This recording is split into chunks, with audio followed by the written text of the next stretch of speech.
Volkswagen's in a bit of a hurry to go electric all of a sudden, isn't it? This ID family already features a hatchback, an SUV. Next year there's going to be a camper van and a saloon. So if this ID4 turns out to be any good, you can expect to see them everywhere. Time it was Top Gear tested.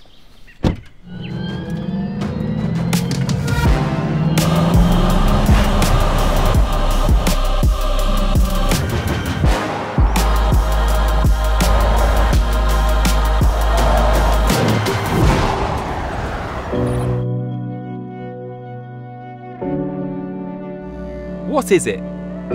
It's the bigger brother to Volkswagen's all-electric ID3, meet the Tiguan-sized ID4. Priced from £35,000, this one, £45,000. Top of the range, 55,000 quid. It's a spacious, all-electric crossover SUV that uses the same platform as Audi's Q4 e-tron and the Skoda Enyaq. It will give the likes of the Ford Mustang Mach-E and the Tesla Model Y a cosy, familiar badged German mainstream rival. It might be the most norm-core EV yet. What does it look like?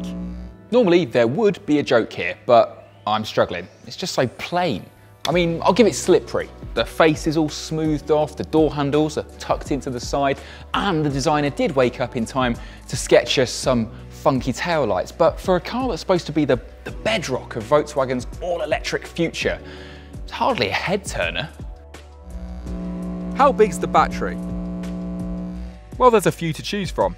Base spec is a 52 kilowatt-hour battery, good for just over 210 miles.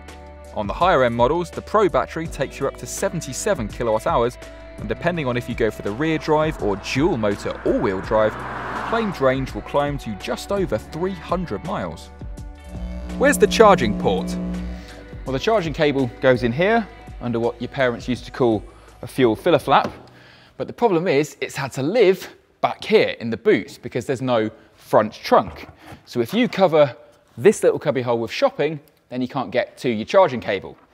Once you have got it out, a full charge takes about 8 hours from your home wall box, or about 34 minutes to 80% if you can find a rapid charger in the wild. Is it practical? Look at this long boy wheelbase. That's what the ID4 does well. Converts a battery-powered chassis into space for adults to sit behind adults and still have all the stowage for their devices and their snacks. As EVs go, this would be a strong road trip car. Will I get along with the tech? Right, I'm not going to get angry here, but the ID4 does suffer from all the same problems and mistakes that all of the recent Volkswagens suffer from, because they've tried to be Tesla. They've tried to do minimalism and they've crashed and burned. Look, we've got touch-sensitive buttons here. We've got a heater controlled by touch-sensitive sliders and a touch-sensitive volume control, none of which lights up at night. Useful. On the steering wheel, banks of touch-sensitive buttons. So as you turn left and right, you accidentally turn up and down the volume and you cancel the cruise control. And then everything else, well, that lives in a touchscreen that looks like it was designed in a Friday afternoon coffee break and appears to have the processing power of a supermarket self-checkout.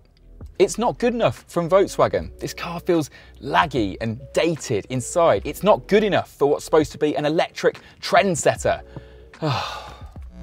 What's the gimmick? Volkswagen doesn't really do memes. The best it's got is the voice assistant, but she's not really the wittiest. Hello, ID? Tell me a joke. Oh, my developers didn't teach me that, but I'll give it a go anyway. I couldn't work out how to fasten my seatbelt. Then it clicked. What does it weigh?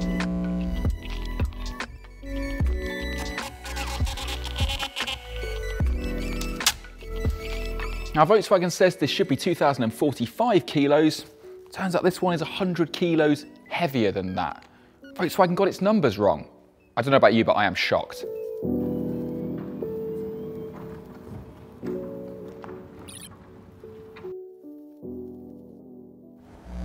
What's it like on a motorway?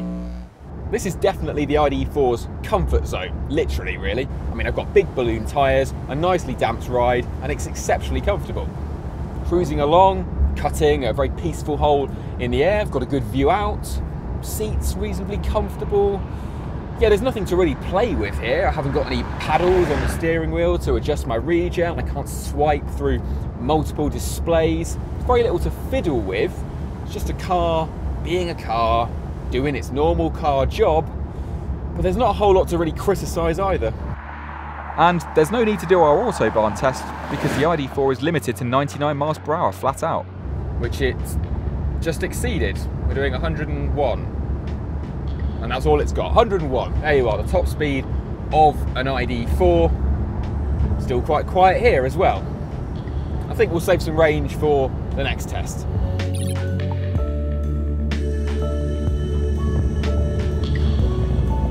Is it comfy? Well, those plus-size tyres and aero wheels aren't particularly fashionable, but they do mean that the ID4 is really, really respectably comfortable. Look, I can even risk going for a background lighting change. Let's go from Eternity to Euphoria, first time. Not bad. What about a driving mode switch? Can we manage that? Got it. Room comfort. I'm going to try for sport. There we are, 2 out of 2. That must mean that the ID4 is a pretty comfortable car. In fact, the only thing that's not very refined in here right now, the charging cables are rattling around in the boot.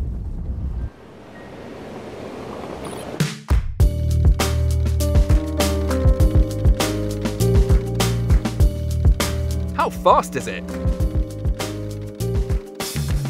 Well, there is a fast ID4, the GTX, but this isn't that car. This is the standard model. They call it the ID4 Pro Performance, which sounds promising, but that's just the brand name for the big battery size and having the 204 horsepower rear motor. So we're not expecting fireworks. Volkswagen claims 0 to 60 miles an hour for this car is 8.5 seconds, which I believe is actually about the same time as it took a Mach-1 Golf GTI. There's progress for you. 0 to 100 miles an hour shouldn't happen at all because Volkswagen says this car is limited to 99. So let's just go and find out. What can I do to help? Well, sport mode, I guess. I mean, why would they put it in here unless it made the car massively faster? Into drive, and off we go. Deeply undramatic. And that is 50 miles an hour. I mean, good for town acceleration, but it's, it's hardly one of those EVs that's going to be winning drag races left, right and centre. 75, 80, 85. Now, here's the crucial bit. Can we get to 100 miles an hour faster than Volkswagen says the car will actually go? Well, according to the speedo, yes. We are sat at 101, 102. Let's hope that is a real world 100 miles an hour. I'm going to brake quite hard because we've used most of the runway getting up there. The Volkswagen ID4 managed to take over half a second from its claimed 0 to 60 time, taking just 7.9 seconds. And 0 to 100, well, we've got a time, so it must have got there, but it took 24.3 seconds. And we know it was really at its wit's end when it got there because it maxed at 101.4. That is the real top speed of an ID4. And if you ever find yourself on a drag strip, you can expect to complete the quarter-mile time in 16.3 seconds at exactly 86.8 miles per hour. If you want a very fast EV, the ID4 is not that car. What's it like in a corner? Well, here's a corner, and look, it goes around the corner. There is nothing encouraging me to try any harder to grab the ID4 by the scruff of the neck, but in the name of serious car testing, I shall press on. Nope, I'm really not sure why Volkswagen has felt the need to build a hot GTX version of this car that's supposed to be all quick and sporty. Nothing about this car suggests that I want to drive it really quickly. I mean, yeah, the battery weight's low down, the steering's kind of well weighted, rear wheel drive, balance is okay, but come on, Volkswagen doesn't really tend to do entertaining normal cars, whether they're powered by electricity or not. Think of a normal Polo, a standard Golf, your regular Passat. None of those cars are very memorable if you want to go quickly in them, and neither is the ID4. Apart from one thing, the lane keep assistant, which will not let go of the steering. And guess where you have to go to turn that off? Yep, in the touchscreen. What about the range? Well, this 72 kilowatt hour battery with the 204 horsepower rear motor is good for a claimed 317 miles on the WLTP test, but real world, think more like 260, 265 maybe. I mean, today we're averaging 2.2 miles per kilowatt hour, which is rubbish, but that's because we're maxing it and we've done some drag races and we've done plenty of high-speed bowl laps. In the real world, you're going to be getting 3 miles per kilowatt hour pretty easily. What's the verdict? Well, the ID4 is a good family car. It's spacious, it's very refined, it's comfortable, and I really like what Volkswagen's doing with its building them in a carbon neutral factory and offsetting those emissions from birth. That's good. That's thinking about EVs as more than just the end product.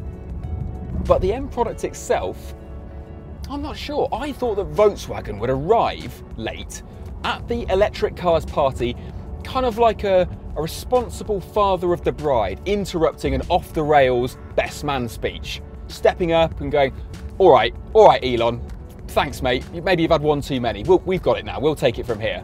But no, they've kind of gone ambitious in some ways with their uber minimalist interior, which feels like a bit of a mistake, and then played it typically Volkswagen safe in all the rest of the areas, like with the exterior design, like with the handling. And as a result, you end up with a car that's not as slick to use as a Volkswagen really should be. So the ID4 then, it is a good car, but it definitely is not a great one.